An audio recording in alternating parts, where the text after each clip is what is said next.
देशाच्या राजकारणामध्ये निर्णय प्रक्रियेमध्ये अनेक महिलांनी त्या ठिकाणी आपला सहभाग नोंदवलेला आहे.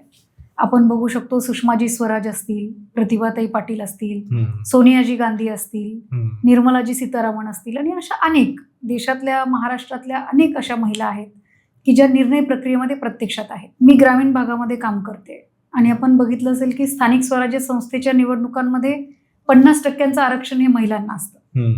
पण अनेक ठिकाणी असं होतं की महिला ह्या फक्त नामधारी असतात आणि कामधारी त्यांचे पती किंवा त्यांचे वडील, त्यांचे भाऊ असं बघत असतात. पण खऱ्या अर्थाने मला असं वाटतं की आता हा काळ बदलतोय, कारण सुशिक्षित महिला राजकारणात यायला लागलेल्या आहेत. घरामधून सुद्धा त्यांना एक प्रोत्साहन मिळतंय कामासंदर्भामध्ये आणि समाजामध्ये सुद्धा. सगळ्यात महत्त्वाचं, महिला कधी पुढे येईल, ज्या वेळेला तिला सन्मान मिळेल. तो सन्मान ज्या ठिकाणी मिळतो त्या ठिकाणी महिला निश्चित पुढे येतात, त्या निर्णय प्रक्रियेमध्ये सामील होतात. अशी सुद्धा अनेक उदाहरणं मी बघितलेली आहेत.